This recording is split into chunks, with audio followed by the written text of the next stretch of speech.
প্রিয় শিক্ষার্থীরা, শুভেচ্ছা নিয়েও যারা এবার এইচএসসি পরীক্ষা দিচ্ছ তাদেরকে স্বাগতম জানাচ্ছি।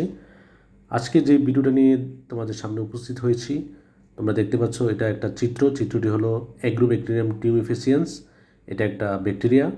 এই ব্যাকটেরিয়াতে তোমরা দেখতে পাচ্ছ যে একটা ব্যাকটেরিয়াল ক্রোমোজোম আছে এবং এই ক্রোমোজোমের বাইরেও একটা গোলাকার অণু দেখা যাচ্ছে। এটাকে বলা হচ্ছে প্লাজমিড। প্লাজমিড আবিষ্কার করেছে বিজ্ঞানী ল্যাডারবার্গ। তিনি সর্বপ্রথম ইকুলাই ব্যাকটেরিয়াতে এটার সন্ধান পান। এই প্লাজমিডের কিন্তু অনেকগুলো বৈশিষ্ট্য আছে। বিশেষ করে জেনেটিক ইঞ্জিনিয়ারিংয়ে এই প্লাজমিডটা বাহক হিসাবে ব্যবহার করা হয় এবং এটা দেখতে কিন্তু গোলাকার এবং এটা দ্বিসূত্রক একটা ডিএনএ অণু।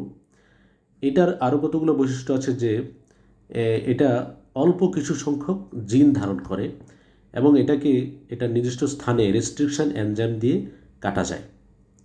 আরও কিছু বৈশিষ্ট্য আছে যে আমরা জানি যে ব্যাকটেরিয়া যে কনজুগেশনের একটা প্রক্রিয়া আছে, এই কনজুগেশন প্রক্রিয়ার মাধ্যমে এটা কি করে অন্য ব্যাকটেরিয়ার দেহে সঞ্চালিত হতে পারে এই প্লাজমিডটা।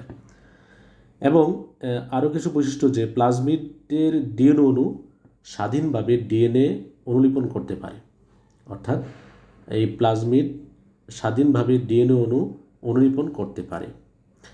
এছাড়াও আরও কিছু প্লাজমিডের ব্যবহার করে জীবপ্রযুক্তির ক্ষেত্রে বিভিন্ন ধরনের সাফল্য পাওয়া গেছে। যেমন মানুষের ইনসুলিন জিন ক্লোনিং করা গেছে প্লাজমিডের মাধ্যমে। তারপরে রোগ ও পোকামাকড় প্রতিরোধ ক্ষমতা সম্পন্ন উদ্ভিদ উৎপাদনও করা গেছে এই প্লাজমিডের মাধ্যমে। তো এই প্লাজমিড খুব ইম্পর্টেন্ট এবারের পরীক্ষার জন্য। ধন্যবাদ সকলকে।